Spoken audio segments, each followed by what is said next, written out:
RS brothers లో ఆషాఢం KG sale మళ్ళీ మొదలైంది. మరెన్నో క్రేజీ ఆఫర్స్ ఖైదు చేయండి ఆర్ఎస్ బ్రదర్స్. మీరు ఇందాక మాట్లాడుతూ కీరవాణి గారికి సంగీతం సహజంగా వచ్చింది. 3 ఏళ్ల వయసులోనే అమ్మవారు మరకతమల్లి అమ్మవారి యొక్క దర్శనం జరిగింది అని చెప్పి అన్నారు కదా.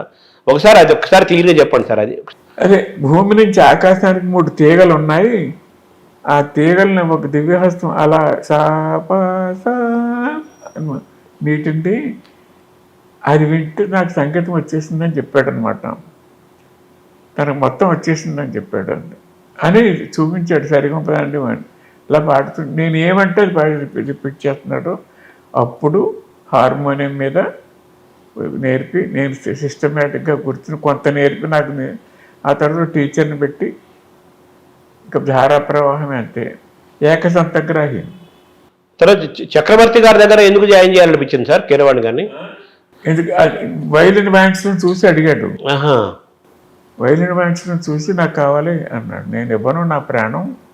దత్తు అడిగారు అన్నారు కదా, దత్తు తీసుకోవడానికి. అదే చెప్తున్నా. తర్వాత అటువంటిది ఎక్కడ ఇంకొక 100 రూపాయలు పెంచమంటే ఇది విధి వైపరీత్యం. కొడుకుగా నాకు దత్తత ఇమ్మని అడిగిన వాడే నేను రోజుకు 100 ఇస్తున్నాడు, 200 ఇమ్మని అడిగితే ఇవ్వనన్నాడు. ఇది మానేశాడు. చక్రవర్తి గారి దగ్గర మానేశాడు. ముందు ఇవ్వనన్నాడు, మానేసి ఈడన్నాడు కదా అతను ఇస్తానంటే ఇవ్వనంటే మళ్ళీ ఇంకా అతను మొక్కం చూడను. ఈ 100 రూపాయలు కూడా మన కుటుంబానికి ఉండదు, ఆలోచించుకోండి బోసునాథ్ గారు అన్నాడు అనమాట. బోసు గారితో అన్నారు. బోసు పెంపకంలోనే పెరిగాడు. బోసు అంటే పర్లేదు అన్నాడు. అప్పుడు 1 సంవత్సరం చక్రవర్తి దగ్గర మానేసి కాషాయం కట్టుకుంటూ పాదరక్షలు లేకుండా మెడ్రాసులో ఉన్న ప్రతి అమ్మవారి గుడికి రోజుకు ఒక అమ్మవారి గుడికి వెళ్ళేవాడు అనమాట. ఎంత దూరం, ఎన్ని కిలోమీటర్ల దూరం నాకు కాళ్ళ నడకని వెళ్ళి అక్కడ ఆవిడకి దండం పెట్టుకుని వచ్చి ఆవిడ భోజనం చేసేవాడు. అలా సంవత్సరం చేశాడు. సంవత్సరం చేశాక ఈ లోపున సుందరరామూర్తి గారు, వేటూరు సుందరరామూర్తి గారు చాలా అభిమానించారు వీడిని. చక్రవర్తి దగ్గర కూర్చుని కంపోజింగ్ కూర్చున్నప్పుడు వీడిలో ఉన్న తెలివితేటలు గుర్తించి ఆయన పాటలకు కూడా సహాయం చేసేవాడు అన్నమాట. సాహిత్యపరంగా కూడా నా కొడుకు కాబట్టి. అదే పల్లవి కంపోజింగ్ అప్పుడు ఏదో డమ్మీ పల్లవి అంటుండేవాడు. అదే నిజమైపోయేది అనమాట. బాబు ఓ చరణం కూడా రాసి పాడేవా అని చెప్పి ఒక 1000 రూపాయలు ఇస్తుండు. పాటకు 1000 రూపాయలు ఇస్తుండు. ఆయనకు 10,000 ఇచ్చేవారు. ఆ రోజులు ఆయనకు 10,000, ఓ 1000 ఇచ్చేసేవాడు. ఆ 1000 తీసుకొచ్చి మా బోస్ చేతులు పెట్టేవాడు. కుటుంబం అతను అలా నడిపారు. సో కీరవాణి గారి ఎదురుగల్లో వేటూరు సుందరరామూర్తి గారి పాత్ర కూడా ఉంది. ఆయన ప్రోత్సాహండి. ఇలా కొన్నాళ్ళు అయిపోయిన తర్వాత ఆయనకి రుణం తీర్చుకోవాలి, కీరవాణి రుణం ఇలా సరిపోదని చెప్పి ఆయన ఉన్నారు కదా రామోజీరావు గారి దగ్గర తీసుకెళ్ళి పరిచయం చేసి, చాలా మేధావంతుడంటే గొప్ప సంగీతకారుడు, మీకు కావాలంటే వైలిన్ వాయించి చూపిస్తాడు అంటే ఆయన మీరు చెప్తున్నారుగా మళ్ళీ నేను టెస్ట్ చేయాలా, అక్కర్లేదు అన్నారు అని ఆయన కొన్ని అవకాశాలు ఇచ్చారు. ఆయన కీరవాణి గారి ప్రారంభంలో ఆయన బాగా ఎంకరేజ్ చేసి ప్రోత్సహించిన వాళ్ళు వేటూరు సుందరరామూర్తి గారు ఉన్నారు ప్రధానంగా. నెంబర్ వన్ ఆయనే కదా. ఆయనే. అదే చాలా అభిమానం. చక్రవర్తి గారి దగ్గర 2 రోజులు ఉన్నారు సార్. 1 సంవత్సరం ఉన్నాడు. అంతేనా? తర్వాత చక్రవర్తి గారి దగ్గర తీసుకెళ్ళి రాఘవేంద్రరావు గారు తీసుకెళ్లారా? ఎలాగా? నేను తీసుకెళ్ళా. నాకు చక్రవర్తి చేరినప్పుడు అసలు మ్యూజిక్ డైరెక్టర్ కానప్పటి నుంచి పరిచయం మెడ్రాసులో. మామూలు చెవికాడ అప్పారావు అనేవారు అవుతున్నా. అదే చెవికి ఒక కార్డు ఉండేది. అవును. తర్వాత అతను చక్రవర్తిని పెట్టుకున్నాడు. చెవికాడ అప్పారావు. చెవికి కార్డు ఉంది కాబట్టి యాక్చువల్ కొమ్మునేని అప్పారావు. యాక్చువల్గా కొమ్మునేని ప్లేబ్యాక్ డబ్బింగ్ చెప్తుండేవాడు. అవునవును. డబ్బింగ్ అప్పారావు, చెవికాడ అప్పారావు 2 పేర్లు. ఆ తర్వాత చక్రవర్తిని పెట్టుకున్నాడు. తర్వాత మీరు కూడా సంగీతం, మీరు హార్మోనియం వాయిస్తారు, తర్వాత చాలా ఇన్స్ట్రుమెంట్స్ వాయిస్తారు, పాడతారు, కంపోజ్ చేస్తారు కదా. మీకు సంగీతం ఎలా వచ్చింది? సినిమాలు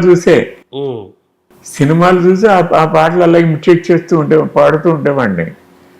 ఎక్కువ కన్నాంబ, కాంచనమాల, ఆ రోజులు గాయని మండలు, భానుమతి. ఆ తర్వాత మెల్లిమెల్లిగా భానుమతిని ఆరాధించేశాను ఆవిడ. నేను సేమ్ ఆవిడలాగా ఆవిడ కంఠస్వరంతోనే పాడేవాడిని అనమాట. అందరూ ఆశ్చర్యపోయేవారు ఎంటెక్ చేస్తుంటాను. తర్వాత మీ విజయేంద్ర ప్రసాద్ గారు కథకులుగా బాగా సక్సెస్ అయ్యారు, రాజమౌళి గారు దర్శకులుగా బాగా సక్సెస్ అయ్యారు. నా వెనకాల వచ్చారు. అదే కీరవాణి గారు సంగీత దర్శకులు సక్సెస్ అయ్యారు. సరే మీరు ముందు ఫస్ట్ మీరే మీతోనే మొదలైంది అది తీసుకొచ్చాను అనమాట. కానీ రాజమౌళి మేధావి, సహజంగానే చాలా తెలివైన వాడు. వాడు మా బోస్ చెప్తుండేవాడు, ఆడికి ఇదే ఫస్ట్ జన్మ నరజన్మ. సరాసరి కైలాసం నుంచి వచ్చిన ఒక నంది. కైలాసంలో ఎన్నో వృషభాలు ఉంటాయి. అందులో ఒక నంది సరాసరి వచ్చి రాజనందిని గర్భంలో ప్రవేశించడం నేను చూసా అన్నాడు అనమాట. కాబట్టి ఆయన నంది అని పిలుస్తారు ఆ ఫ్యామిలీలో. విజయేంద్ర ప్రసాద్ గారిలో మీరు గమనించిన ప్రత్యేక లక్షణాలు ఏంటంటున్నారు? అప్పుడు సినిమా కథలు చేస్తుండేవాడు నేను, నాకు కూడా సహాయకుడిగా ఉండేవాడు. సినిమాలో నేను హీరో చుట్టూ కథలాడటం నాకు లాభట్లేదు. నాకు కథగా ఉండాలంతే అన్నది నాది. అన్ని పాత్రలు ఇంపార్టెంటే, కథ నడవాలి. కానీ ఈ హీరో చుట్టూ కత్తెరటం ఏంటి అని నాకు ఉండేది కాదు. అది అన్నయ్య ఈ రోజుల్లో ట్రెండ్ ఇది, కథలో హీరో చుట్టూ అల్లాలి, ఎక్కువ సీన్లు హీరో ఉండాలి. నువ్వేమో ఇంతవరకు 10 సీన్లు చెప్పేంతవరకు హీరో ఎంటర్ అవ్వలేదు. ఇలాంటి ఒక కమర్షియల్ ఆస్పెక్ట్ నుంచి నన్ను డైవర్ట్ చేసి ఆ విధంగా నన్ను ఎడ్యుకేట్ చేయటంలో చాలా సహాయపడ్డాడు ప్రసాద్, మా తమ్ముడు. అంటే ఈ జానకిరాముడు సినిమా తోటి ఒక గుర్తింపు వచ్చింది కదా. జానకిరాముడు ఆ సినిమాలో మీ పాత్ర నేను స్టోరీ రైటర్నే, కథ మీది కదా. మీ ఇద్దరు అన్నదమ్ములు ఇద్దరు నా వెనకాల ఉండేవాడు అంటే. కాబట్టి తను కూడా అలా ఊరిని తన పేరు వేసేవాడిని. అంటే చెప్తున్నాను కదా, కొన్ని సలహాలు ఇచ్చేవాడు. అంటే 10 సీన్లు అయినా ఇంకా హీరో రాలేదు అని ఇలాంటివి చెప్తుంటేవాడు అనమాట. నాకు అలా ఉండేది కాదు. ఆ విధంగా తన దగ్గర నేను కొంత నేర్చుకున్నాను, నా దగ్గర వాడు కొంత నేర్చుకున్నాడు. అలా కలిసి అలా పనిచేసాం.